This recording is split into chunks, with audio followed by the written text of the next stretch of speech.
Principal का जो movement है, लोड आपका चेंज होगा यहाँ पे, उस तरीके से आपका जो सेंटर ऑफ ग्रेविटी वो भी चेंज होगा। मगर ये बहुत ही important, this is very important, देखिए आप लोगों के लिए कि इसको 3 पार्ट में हमेशा डिवाइड कीजिए। अब देखिए कि छोटा आपका केबल ड्रम्स आता है, इवन आपका बहुत बड़ा बॉक्स सब आता है, उसमें डिफरेंट साइज़ होता है, कोई विड्थ कम होता है, ज़्यादा होता है। हमेशा हम जब स्टेबल होता है normal forklift, centre of gravity होता है वो सेंटर में होता है।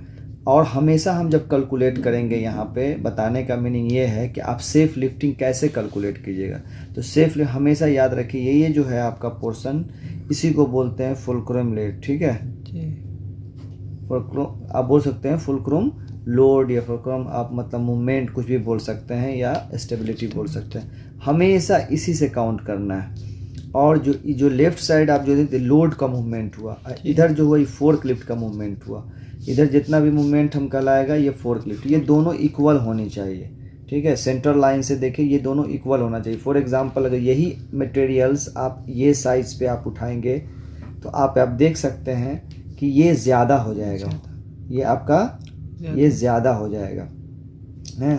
तो इसका सेंटर ऑफ ग्रेविटी यहाँ आ रहा है, देख रहे हैं, मतलब इतना लोड आपका ज़्यादा हो रहा है ना, ज़्यादा, ये लोड ज़्यादा हो रहा है। अब ये लोड जो ज़्यादा हो रहा है तो इसकी स्टेबिलिटी कम हो जाएगी। फॉर एग्जांपल एक चार्ट होता है वहाँ पे, ठीक है, फोर्कलिफ्ट में चार्ट लगा हुआ है, देख रहे हैं। अब चार्ट में आपका बताता है कि अगर 34 इंच आपका ज़्यादा होगा या 24 इंच ज़्यादा होगा, 20 इंच ज़्यादा होगा, कितना ज़्यादा होगा, ठीक है, इंच में नाप लीजिएगा या इंच में ही दिए हुआ होगा, ठीक है। तो कितना ज़्यादा होगा कि उसके हिसाब से ये सेफ वर्किंग लोड हम उठा सकते हैं। फॉर एग्जांपल ठीक है, इट्स ओके, आप उठा सकते हैं, मगर जो लोड आप अगर यही मटेरियल्स आपका ये होगा, ठीक है, ये वाला लोड होगा तो आप लोड ज़्यादा उठा सकते हैं, ठीक है। मगर जैसे ही आपका लोड आपका डिस्ट्रीब्यूट किया सेंटर ऑफ लाइन से ज़्यादा चला गया, इसकी कैपेसिटी कम हो गई। तो हमेशा ये कंसीडर करना है कि जो लोड मूवमेंट है, ये लोड मूवमेंट है, ठीक है, जो लोड मूवमेंट है का जो डिस्टेंस आप देख, जो हमारा फुलक्रम जो है, ये फुलक्रम जो देख रहे हैं ना, ये जो हमारा फुलक्रम है, ये फोर्कलिफ्ट सेंटर ऑफ ग्रेविटी जो फुलक्रम है, इस हमेशा लोड से ये मल्टीप्लाई, इससे ये कम होनी चाहिए।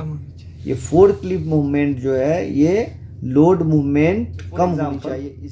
तो इसका भी 4 इंच होना चाहिए या फिर लेस देन होना चाहिए, ठीक है, सेंटर ऑफ ग्रेविटी इसका। तो ये बहुत इंपॉर्टेंट है कि जो हम लोग जनरली हम लोग नहीं इसका फार्मूला भी है, देखिए, लोड का movement distance from the fulcrum to the load center of gravity है ना, होगा ये सेंटर ऑफ लोड पे सेंटर ऑफ ग्रेविटी, उसको multiplying capacity of the fork, जितना कैपेसिटी होगा फोर्क लिफ्ट का उससे मल्टीप्लाई कर देंगे तो हमारा लोड का मूवमेंट निकल जाएगा कि कितना मूवमेंट है, ठीक है। फिर जब मूवमेंट निकल जाएगा, अगर ये दोनों है तो अगर ये निकालना होगा तो फिर इधर डिवाइड कर देंगे। तो जनरली सेफ वर्किंग लोड का हमेशा देखिए क्या, load movement less than fork lift movement, समझ में आया। ये जो लोड मूवमेंट है हमेशा कम होनी चाहिए, किससे, फोर्क लिफ्ट मूवमेंट से। This is the main, consider करें जब भी आप उठाते हैं, लोड चार्ट को फॉलो करें सेफ। मेरी बात समझ गया ना।